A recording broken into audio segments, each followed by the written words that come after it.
So now Maitreya is responding. Maitreya Uvacha Ango Ashwamedam Rajarshir Ajahara Mahakratum Na Jagmur Devatas Tasmin Ahota Brahmavadibhi.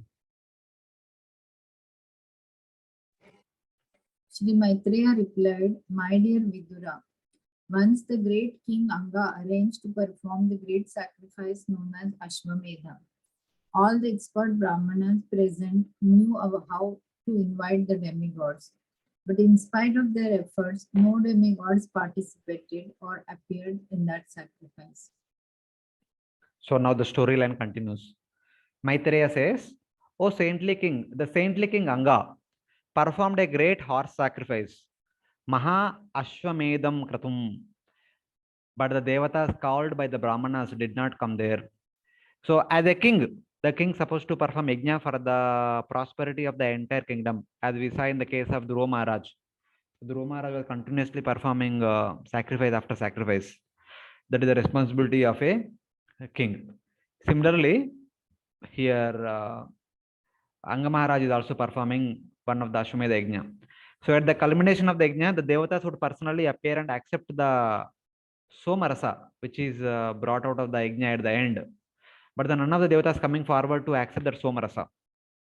So that was mentioned here in this verse.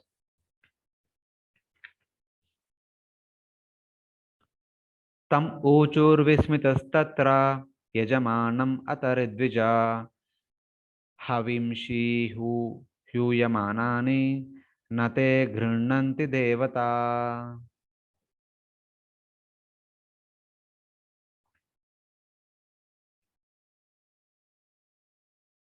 Engaged in the sacrifice, then informed King Anga, O king, we are properly offering the clarified butter in the sacrifice. But despite all our efforts, the demigods do not accept it. Surprised, the priest said to the king, the sponsor of the sacrifice, Yajamani, the Devatas do not accept the oblations we have offered. Though we are chanting proper mantras, though we are using all the pure ingredients, but still the Devatas are not accepting the oblations of the sacrifice, the final Avisha Anna or Somarasa, whatever we can say. So that's what they mentioned in the next verse. Rajan Havimshi Adushtani Shraddaya Saditani Te Chandamsi Ayatayamani Yojitani Dritavratai.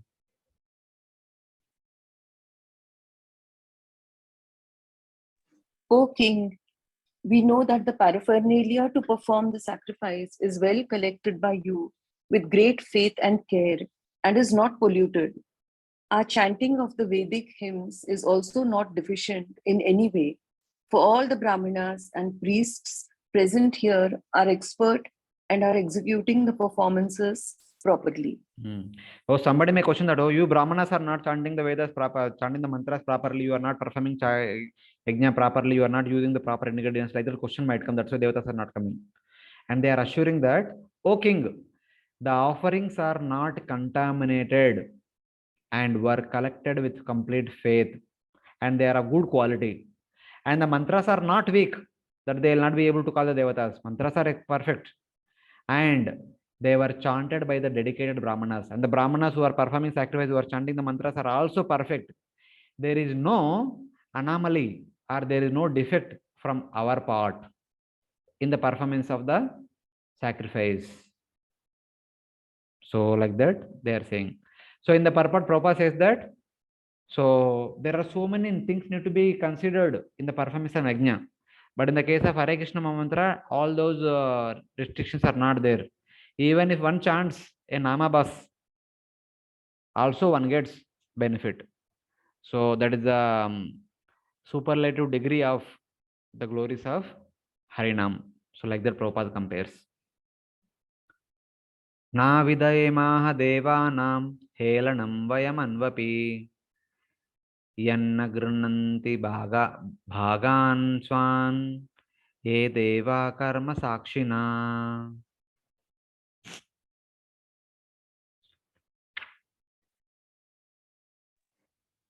Dear, Dear King, King. continue, Mataji. Continue, Mataji, continue. Dear King, we do not find any reason that the demigods should feel insulted or neglected in any way. But still, the demigods who are witnesses for the sacrifice do not accept their shares. We do not know why this is so. So the Brahmanas are saying that we do not know what insult we have committed to the devatas who are the witness of the sacrifice, karma sakshina, by which they refuse their share. Actually, according to our knowledge, we are doing everything properly. Ingredients are pure, our faith, they are collected with purity of mind, purity of thought. We are performing this yajna with faith, and the mantras are chanted properly, that they are chanted by the proper expert brahmanas. There is no mistake that we are seeing. We are not able to understand what is the reason for the devatas not come forward and accept the avishanna, the final oblations. So this is the submission of the brahmanas in that assembly. So Prabhupada says in the purport that, so just like here that the brahmanas are talking about the mistakes that can happen in the performance of yajna, like that there could be some mistakes in deity worship, there could be some mistakes in chanting holy names.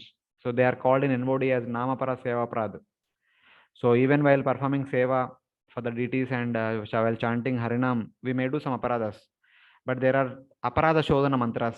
By chanting those aparada shodhana mantras, one can be delivered from the mistakes. So it's like that. Even in the case of yajna also, if there is any aparad, there are aparada shodhana mantras so that the aparadas can be corrected. So in that way. Hare Krishna, Prabhuji. Yes, Mataji. Little louder, Mataji. Yeah, Tanvit Pranam. Actually, I also wanted to ask, in the previous verse, you mentioned Nama Bhas. I mean, one should come to the level of at least Nama Bhas. Then there are no issues. And right now also you're saying that there are another mantras to mitigate the aparadhas for while chanting. So what are those mantras? And at least somebody has to come to Nama Bhas, because as far as I'm concerned, I'm talking about myself.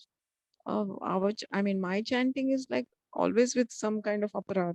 No, not only Namaparad. Prabhupada talks about Namaparad also. Even though we may chant Hare Krishna mantra with so many offenses and so many limitations, but still holy name is so powerful, it will work upon us. So holy name itself will work upon us, but we need to work upon ourselves to come to Namapas platform. So it is our duty to come from Namaparad to Namabas. It is the duty of holy name to bring us from Namabas to pure Nam. Okay. So like that. And we have Seva what about Prad also. Seva Prad in the backup room, DT backup room, we have a paper. Yeah, that we read, recite. you know. Yeah, but then I don't know the mantras for mitigating the Nama Aparadha. The mantras for mitigating Nama Aparadha is to remember ourselves what are the Nama Aparadhas. Every day morning we remember ourselves the 10 Nama Aparadhas. Acha, those Just by being reminded of that only, we become careful of those things. That itself is the mantra. Acha, those 10 offenses which we recite in the morning. Yeah. If we don't know what are the Nama Paradas, then we will never care about them. If we know what are the Nama Paradas, we will become little bit mindful of them. So in that way, yeah, but they are, so they are descriptions of aparadhas, but they are not some mantras which can, see, for holy name, for everything we have only holy name. Mantras. Even to come out of the aparadha of Nama is also holy name only. By chanting a holy name only, we come out of Nama aparadha. So in that way. Yes. For Seva aparadha, mantras are given by acharyas. For Nama aparadha, there is no mantra, only one mantra. Because we only have one holy name, there is only one mantra. Okay. So in that way. Okay. I don't know. This is my understanding. No, you're right, because there was one shloka also which says that, when you fall down on the earth, you take the support of the earth to get up. So I forgot the mantra, but it's the same thing. Yeah, true. It's okay. Thank you. So basically, Prabhupada is comparing Harinam with Yajna, because Yajna discussion is going on. He's just comparing with whether it is for Harinam, whether it is for Yajna, there is a chance of mistakes. There is a chance of aparad. So there should be some remedy. So that is being indicated. That's the Brahmanas are saying that we don't remember we performing any aparad. So there should be no reason that Devata should not come. So in that way, they are actually expressing their astonishment. So now, Maitreya Uvacha.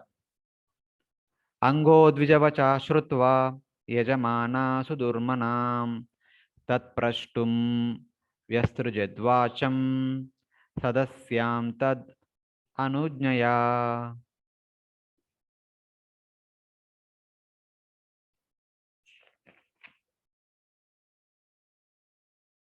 Yeah, please someone read. Maitreya explained that King Anga, after hearing the statements of the priest, was greatly aggrieved.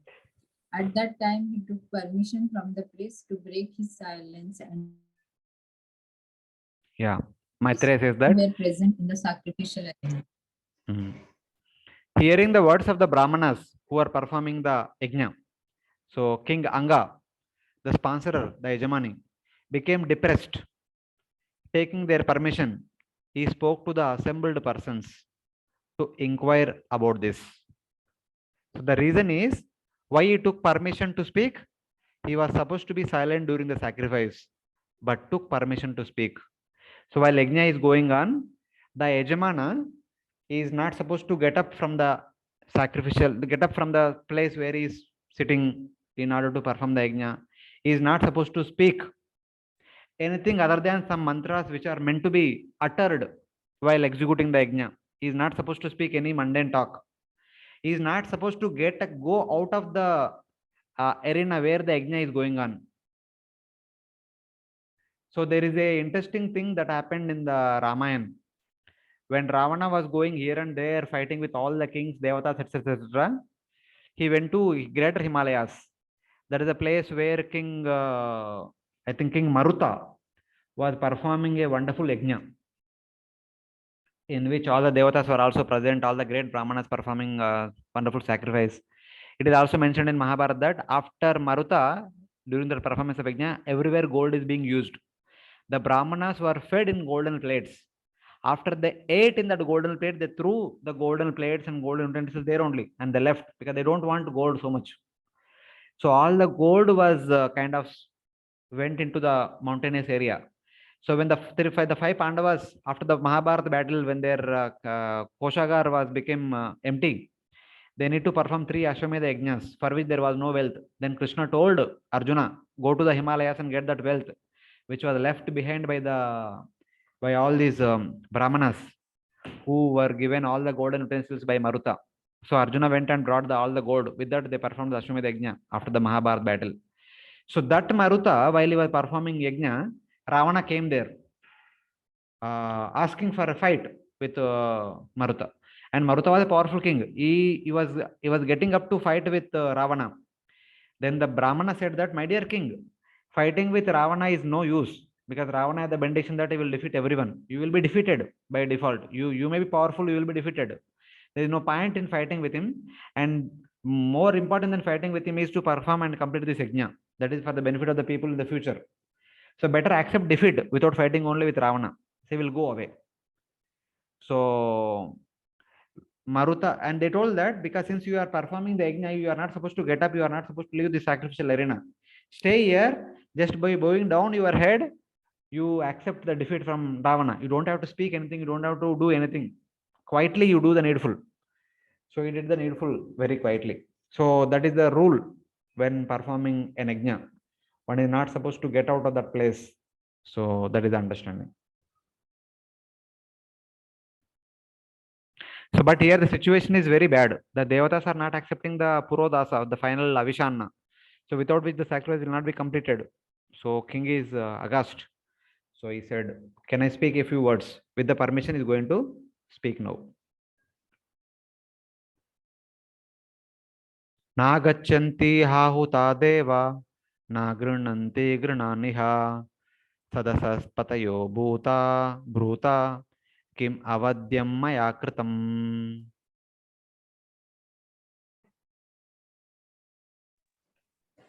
King Anga addressed the priestly order. My dear priest, kindly tell me what offense I have committed. Although invited, the demigods are neither taking part in the sacrifice nor accepting their shares. So he's saying that the devatas, though called, do not come and do not accept their share of soma in the sacrifice. Leaders of the assembly, Sadasas Pataya, tell me if I have committed some offense. So there is no mistake from the side of the Brahmanas, from the side of the priests who are performing the yajna, the chanters of the mantras and etc. It seems that I have got some mistake. I have got some offense on my part because of which the devatas are not coming. So, my dear Brahmanas, please tell me what was my mistake because of which the devatas are not coming and yajna is not coming completed. So, this is the simple inquiry of king. King is so humble that he's saying that it seems that there is some mistake on my part. That's why the devatas are not coming.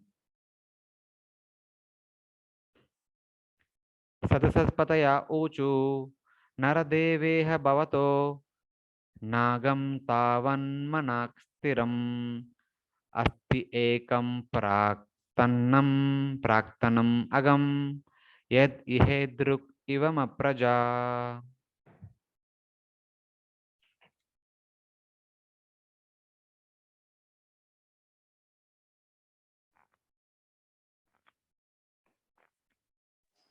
The head priests said, O king, in this life we do not find any sinful activity, even within your mind. So you are not in the least offensive. But we can see that in your previous life, you performed sinful activities, due to which, in spite of your having all qualities,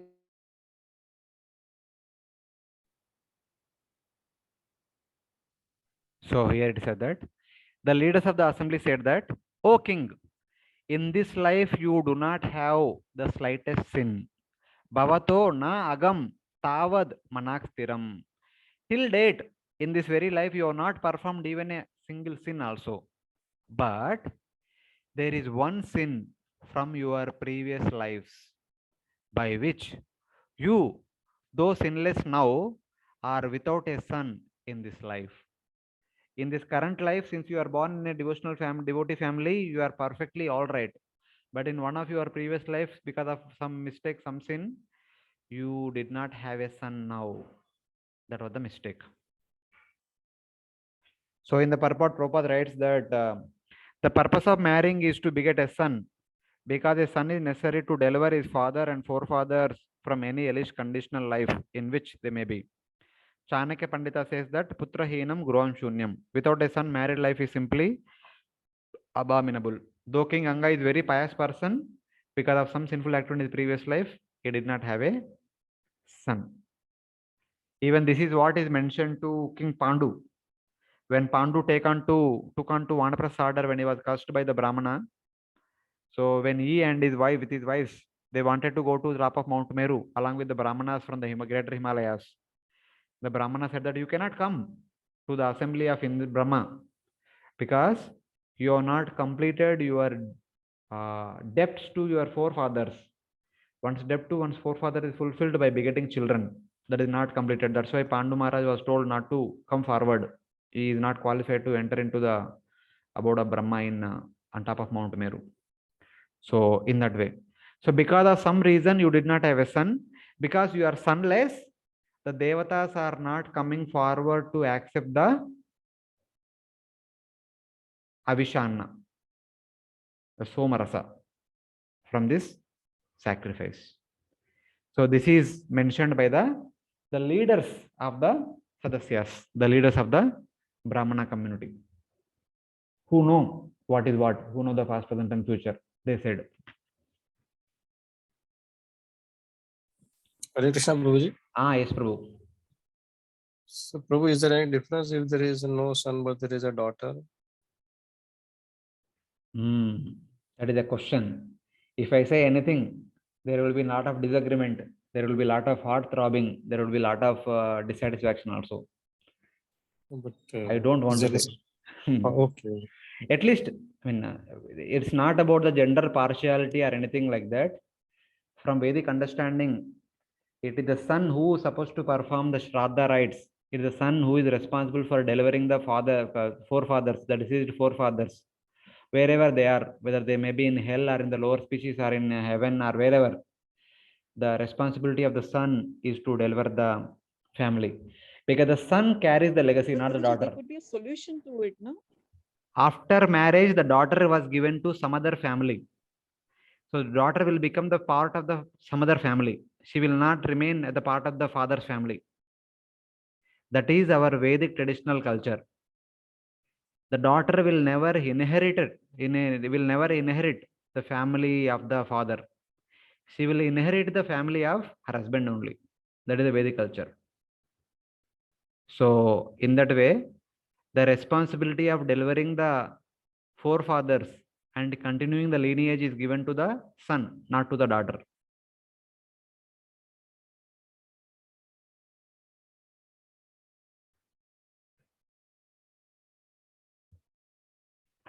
Yes, Mataji, you are saying something in between? Yeah, so I was just thinking that we're not talking about the, some kind of gender or Little discrimination louder. here. Not able to hear. Okay, but there has to be some solution now. Anybody who does not, like, I don't have a son, I have a daughter. So what is the solution for it? I don't know. The solution is become devotee. So this having a son delivering the forefathers is part of Varnashrama culture. As part of Varnashrama culture, these are considered to be very important things. The 6 runas which we have for the Devarshi Bhuta Pramachakatranam, they are all part of Varnashrama culture. Yeah. But when a person becomes a great devotee, Sarvatmanaya Sharanam Sharanyam Gato Mukundam Parihatta Kartum, they don't have to worry about all these 6 runas. So the solution is to become a great devotee. But even though in the Bhagavatam we see all these are great devotees, in spite of being great devotees, they are performing all these duties. So that's where the fix is. And who will fix the fix? I don't know. Okay. Yeah. It's just great devotee. Yeah. Okay. Anyway, thank you. See, simple. The Varnashram system is meant for gradual progression. Why one need to perform all these duties? In order to deliver the forefathers. They may be struck somewhere. So in order to deliver them from there and provide them favorable circumstances so that they can practice, they can come to Bhakti platform and they can go back home back to Godhead. If a person who has no son, if they themselves have gone back to Godhead, then what is the need of son? Yeah, no need. The son is meant to help them to go back to Godhead. If they themselves are going back to Godhead, then there is no need of son. Yeah. That's all. Simple. Logic is very simple. No need to worry so much. Okay. If not, then they have to work hard life after life, life after life. The hard work depends on themselves only. If they have son, the son will also work for their benefit. So that is the understanding. See, that is the Vedic culture.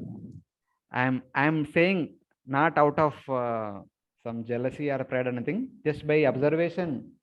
The sons are not taking care of the parents while they are living. Then what to speak of helping them after their death in the modern culture? True. So then whether to have son or not having son does not make any difference according to the today's culture. Yeah. So what we are reading in the Bhagavatam is all about Vedic culture. So in Vedic culture, these things are considered important, and actually they have. If we have read in the previous class, see Dhruva Maharaj, after boarding the airplane, he was thinking about his mother. He's saying that why should I go without my mother? It is what I am today is all because of my mother only. So how can I go alone without taking my mother? If my mother is not coming, why should I go? He is telling the two Vaikuntha Vimana in charges. He said that no, my dear sir, I cannot come. My mother is behind. I cannot come. I have to go to the place where my mother is there. Till they assured that your mother is going ahead of you, Dhruva Maharaj did not go ahead. So that should be the standard for a son. Yeah. So when the parents want to have, they should have a son like that. Then that son will perform some activities for the benefit of the parents. Otherwise, It's okay. Yeah.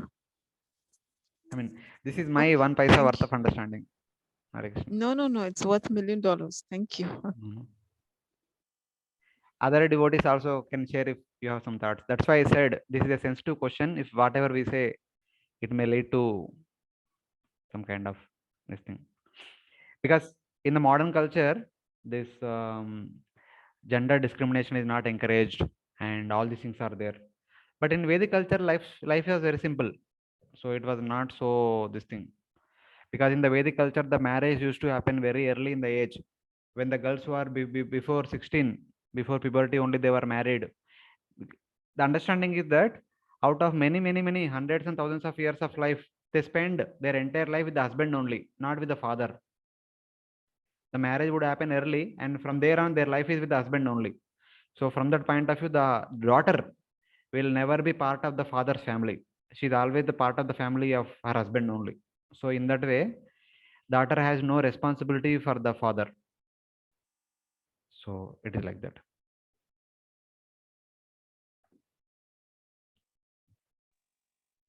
So, Prabhuji, simply you have a son, it does not matter, but the son should do all the Vedic rituals and he should be a qualified person, then only it happens.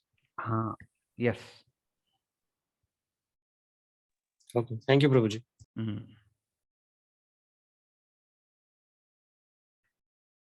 तथा सदा सादय भद्रं ते आत्मानं सुप्रजं नृपा इष्टस्ते पुत्र कामस्त्या पुत्रं दास्यति यज्ञभुक्.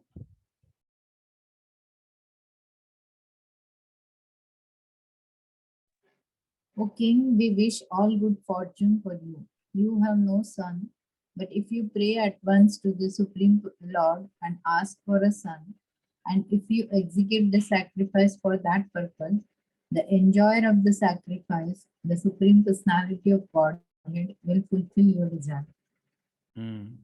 Now they are giving the solution. So, my dear king, it is your duty to perform the yajna. In order to complete the yajna, you need to have a son. In order to get a son, you need to worship Lord Vishnu. All fortune will be yours. The enjoyer of the sacrifice, the Supreme Lord, worshipped by you, will bestow a son to you, who is desire of a son.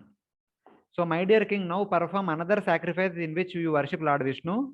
As a result of that, Lord Vishnu will give you a son. And by having that son, the devatas will come and accept the avishanna, by which the sacrifice will be completed, by which the entire kingdom will be prosperous. That is the duty of the king. So now they have given a solution. So here, see, the Brahmanas are not prescribing a solution. In order to get a son, you go to this devata, this devi, that devi. They are telling that you need to worship Lord Vishnu, who is called as Yajna, the enjoyer of the ultimate enjoyer of the yajna. So it is like that. Tata swabhaga deyani grahisyanti divaukasa yad yajna purusha sakshat apatyaya harirvrata.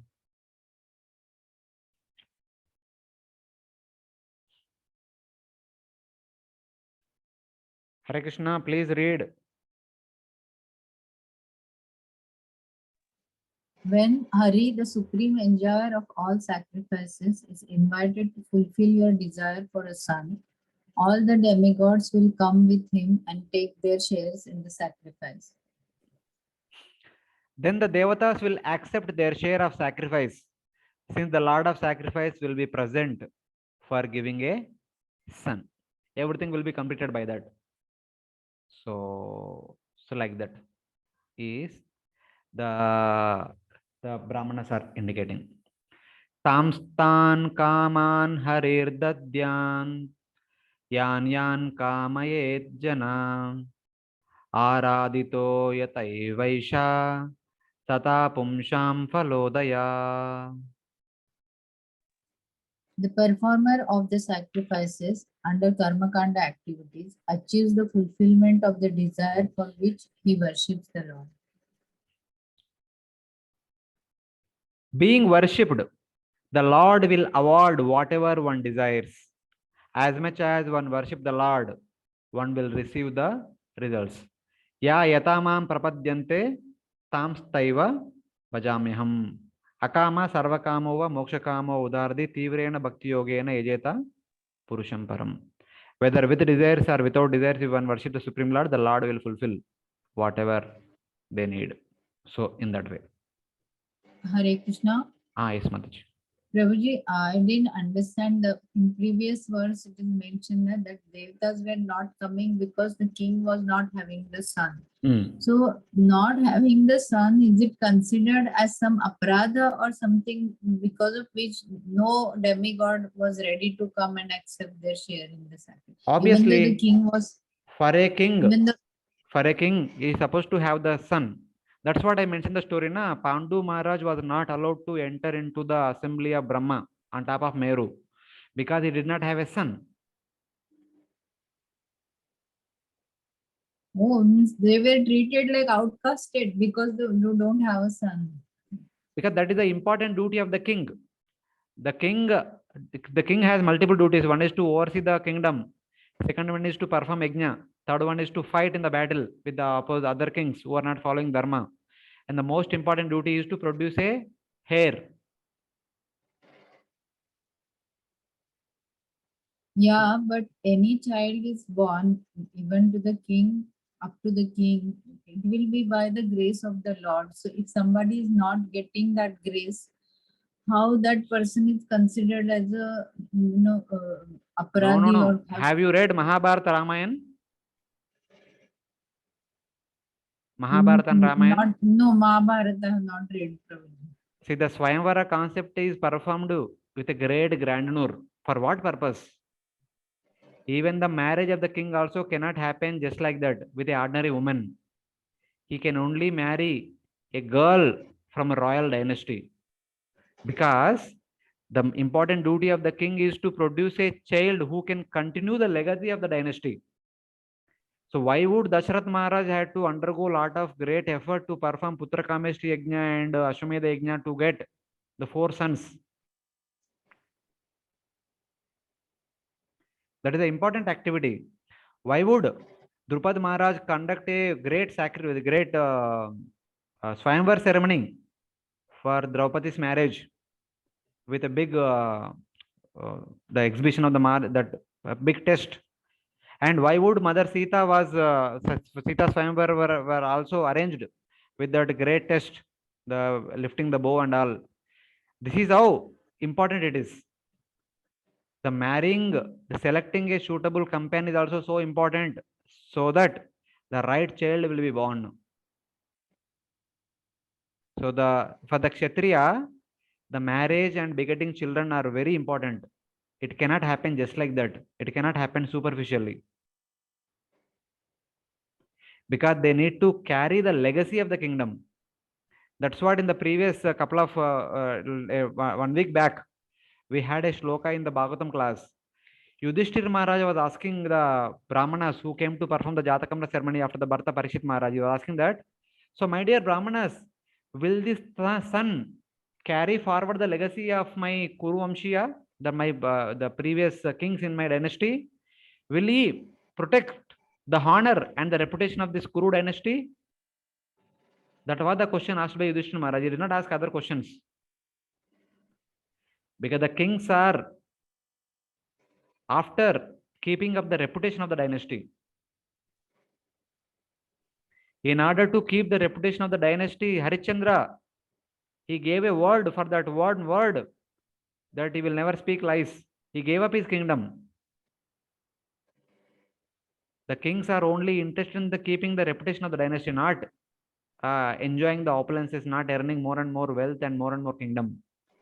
For them, the reputation of the dynasty is more important than anything else. That will be continued only by marrying a proper girl and begetting a proper son. That is more important. I mean, that is in one sense that is most important.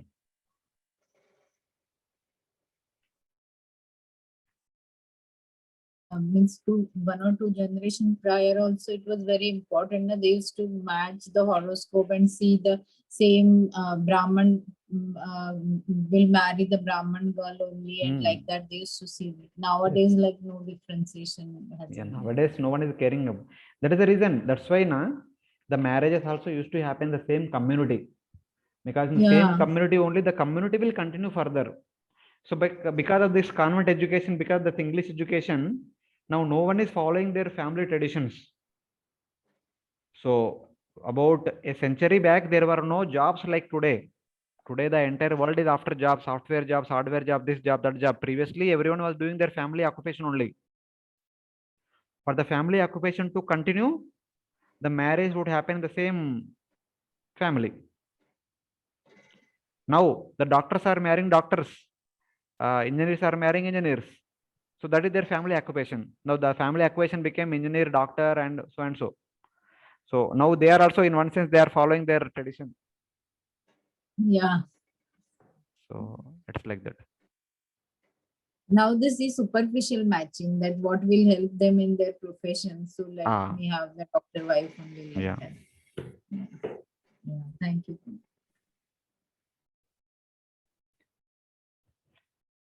In the previous, at least, I mean, even now also in the villages, it is considered. They actually see the lineage. They actually see the family. They try to get a girl from the good family. So nowadays, it's all based on education qualifications. So what is the education qualification of the bride or bridegroom based on that the marriage is being set up? But in the past, till the previous generation, Previously Gotra also they used to. Yeah, Gotra is there. From the Gotra only comes the family lineage. So they used to see the family tradition, family culture. So based on that, marriages would happen. So now the things are changing. Iti vyavasita vipras tasya rajna prajayate purodasam niravapan sipi vishtaya vishnave. Thus, for the sake of son, for King Anga, they decided to offer oblation to Lord Vishnu, who is situated in the hearts of all living entities. Yeah. Deciding in this way, the Brahmanas offered Purodasam to Lord Vishnu so that the king could get a son. Having stated that they did the needful. So they offered a sacrificial material called Purodasam. Stipi Vishtaya means unto Lord Vishnu, who has entered the sacrificial animal in the form of the sacrifice. Because they are performing the Ashwamedha sacrifice, so that's why it is mentioned. Stipi Vishtaya means the Lord, unto the Lord who has entered the sacrificial animals in the form of the sacrifice. Yagnovai Vishnu, Pashava, Shipir, Yagna Eva, Pashu, Pratitishthati. Lord Vishnu is the sacrifice. The animals are the sacrifice, and he is situated in the animals. So in a Ashwamedha sacrifice, Lord Vishnu himself enters into the Ashwa, and that Ashwa is offered as an offering into the sacrifice, which is also Lord Vishnu. It is like Brahmarpanam, Brahmahavir, Brahmagno, Brahmana Hutam, Brahmaivatena Gantavyam, Brahma Karma Samadhina. So it's like that. It is Brahman which is offered in Brahman, which is called Yajna, offered by a Brahman who is Brahman itself. So like that, everything involved in the performance of Yajna is compared to Brahman. Here, everything involved in the Yajna is compared to Lord Vishnu. So in that way, Lord Vishnu in the form of a horse offered to Yajna, which is Lord Vishnu. So that is the understanding.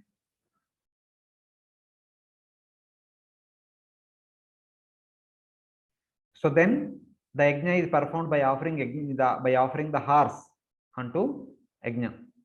Tasmai purusha utastau hema mali